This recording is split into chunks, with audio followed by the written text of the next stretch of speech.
Okay, it feels important to say this. I am not pulling my perspective on Israel-Palestine out of my ass, okay? I'm not just guessing that Israel is committing a genocide against Palestine. I have studied and researched this. I have bona fides, and I will share them. First of all, I'm a Jewish woman. I was raised by a Zionist family. My grandfather was a Holocaust survivor. My family talks about our spirit of resistance and resilience constantly.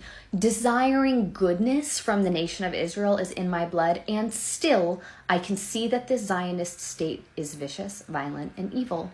If someone who was raised by a Zionist family, by people who believe that Israel has the right to exist and that it is our salvation, if I can overcome my pro-Israel bias and learn about this conflict, so can you. And frankly, I should not be calling it a conflict, it's a genocide. So when I was in college, around 2012, 2013, a bunch of my friends and loved ones started going on birthright trips. And I knew enough then to ask the question when they got back from their birthright trips, what about Palestine? And when these people I love, admire, and respect started talking about Palestinians and using language like terrorists, I knew I had to learn more. I also knew that I wanted to go on birthright, and I was nervous about being brainwashed by the trip, and I should have been nervous. So before I went on birthright, I decided at my small liberal arts school in Massachusetts to get a well-rounded perspective, educational perspective on Israeli-Palestinian politics.